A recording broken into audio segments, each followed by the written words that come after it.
Boa tarde, meu nome é Gisele, eu sou vice-diretora da Escola Ryoichi Assuda. Estou aqui com a professora Loris Frasinelli, professora de língua portuguesa, e nós vamos fazer uma pequena entrevista sobre o tema desse módulo. O assunto o objetivo é mapear as práticas de planejamento pedagógico e avaliação que favorecem o engajamento dos estudantes. Então, primeiro eu queria agradecer a professora, e lembrar que o objetivo da nossa conversa é compreender como o planejamento e a avaliação podem contribuir para o engajamento dos estudantes em sala de aula. E as suas respostas, elas vão ajudar a gente a refletir um pouquinho sobre isso. Então, assim, para a gente começar, eu gostaria de perguntar para você como você costuma planejar as suas aulas. Boa tarde, prazer estar aqui, Gisele, ter sido convidada por você, obrigada. Bom, como são planejadas as aulas?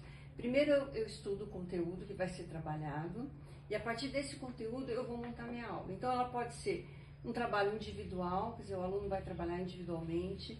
Às vezes eu trabalho em grupos produtivos. Então depende muito do conteúdo que está sendo trabalhado. Aí eu monto a minha aula em si. Ok. E quais estratégias de planejamento você considera que mais contribuem para o engajamento dos alunos? O que você acha que você utiliza em sala que realmente tem um retorno maior?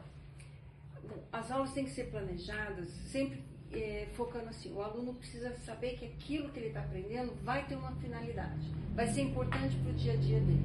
Então sempre eu apresento isso para ele, olha, nós vamos aprender isso, nós vamos usar várias metodologias ativas, mas ele precisa ter isso em mente, que isso tem uma finalidade, não é só para tirar uma nota, não. Ele vai sair da escola, ele vai usar no trabalho, ele vai usar com a família. Então, isso é muito importante, tá? Sempre ter essa ligação com a vida dele cotidiana, é isso? Isso. Entendi. Você costuma considerar os interesses, a realidade ou a participação dos alunos no momento do planejamento? Você analisa a turma para poder realmente tentar atender as necessidades daquela sala? Sim, eu acho que isso é fundamental também, né? Isso a gente faz logo no início do ano, a gente já conhece a turma, analisa bem essa turma e a gente vai trabalhar conforme as necessidades da turma. Isso você vai acompanhando ao longo do bimestre? Ao longo do bimestre. Você faz a avaliação diagnóstica e você acaba trabalhando com grupos produtivos, como é que funciona? Isso mesmo, a gente faz a avaliação diagnóstica, aí a gente monta grupo. E nessa montagem de grupo, a gente sempre elabora assim, 2 alunos, no máximo 4, 2 alunos que têm um domínio, com 2 alunos que não têm um domínio daquela habilidade. Porque não adianta eu montar um grupo onde os 4 não dominam aquela habilidade, porque aí não vai ter evolução nenhuma. Então a gente sempre mescla assim, 2 alunos que dominam com 2 alunos que têm maior dificuldade para que eles possam trabalhar junto ali, crescer junto. Tá bom. Quais as formas de avaliação que você usa? Bom, cada bimestre eu tenho pelo menos 3 tipos de avaliação. Então tem a prova, né? Nós temos simulado aqui na escola, a prova, nós temos a autoavaliação, que eu acho fundamental, o aluno tem que estar sempre fazendo essa autoavaliação, e a gente trabalha com trabalhos, né? Com quiz, então são vários tipos de avaliação, no mínimo 3 por bimestre. Para poder compor uma nota final. Para compor uma nota, porque cada um tem uma facilidade maior, né, de se expressar, então a gente tem que trabalhar. Buscar o melhor de cada um. Buscar o melhor de cada um. E na sua percepção, quais as práticas avaliativas aumentam o envolvimento e a participação dos estudantes? Qual dessas práticas que você utiliza que você sente que eles mais se envolvem? Que eles mais gostam, né? Que eles têm mais afinidade?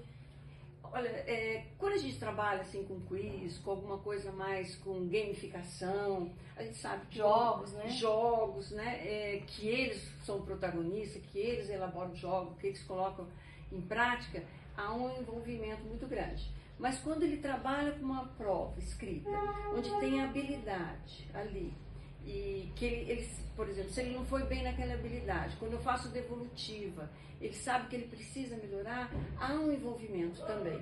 Então existe uma conscientização de que ele precisa trabalhar aquela habilidade dentro do conteúdo. Então, na prova escrita, a gente sempre tem que colocar essa habilidade, não só para a gente, mas para ele também saber qual é a dificuldade dele, onde ele precisa se dedicar um pouquinho mais. Entendi.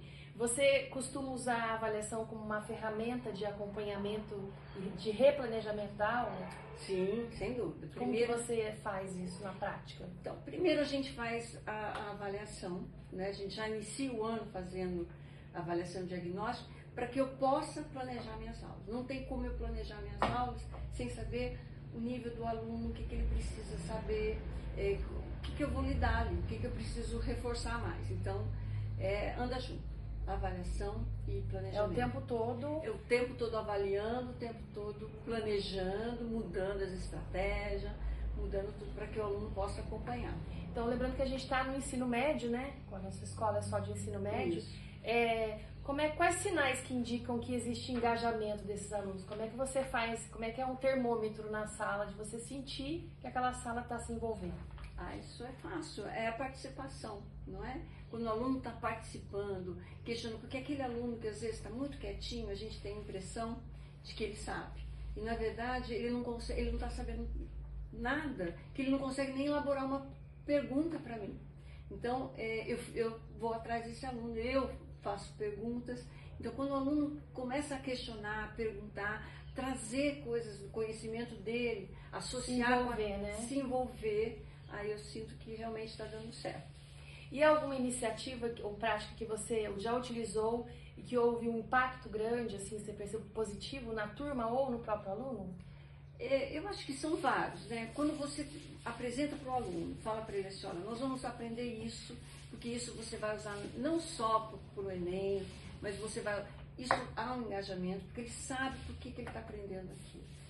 Você acha que existe uma relação direta, então, com o projeto de vida do aluno? Com o projeto de vida do aluno. Quando ele sabe que aquilo vai atingir o projeto de vida dele, ele se envolve mais. Então... E que, assim, existe alguma sugestão que você poderia dar para fortalecer esse planejamento, avaliação, nos instrumentos de avaliação em relação à turma, alguma coisa diferente que você faça, que você gostaria de incluir? Olha, eu vou começar desde o início. Eu acho que, primeira coisa, o professor ele tem que estar bem assim, ligado com a sala. Então, eu acho que o envolvimento, o acolhimento que ele tem com a sala, isso já ajuda muito o aluno, porque, infelizmente, o aluno é a aprendizagem e o professor meio que anda junto para ele. Eu acho que a empatia é fundamental. Ganhar a confiança do aluno, trabalhar com a turma como um todo. Isso é muito importante. E eu acho que é sempre mudar as estratégias. Uma hora você trabalha com jogos, por exemplo, eu dou aula de língua portuguesa, literatura.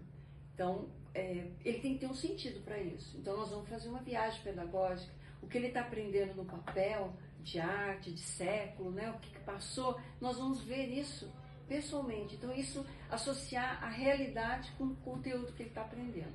Eu acho que isso é muito importante. Tá, Jóia, muito obrigada, viu? Eu que agradeço.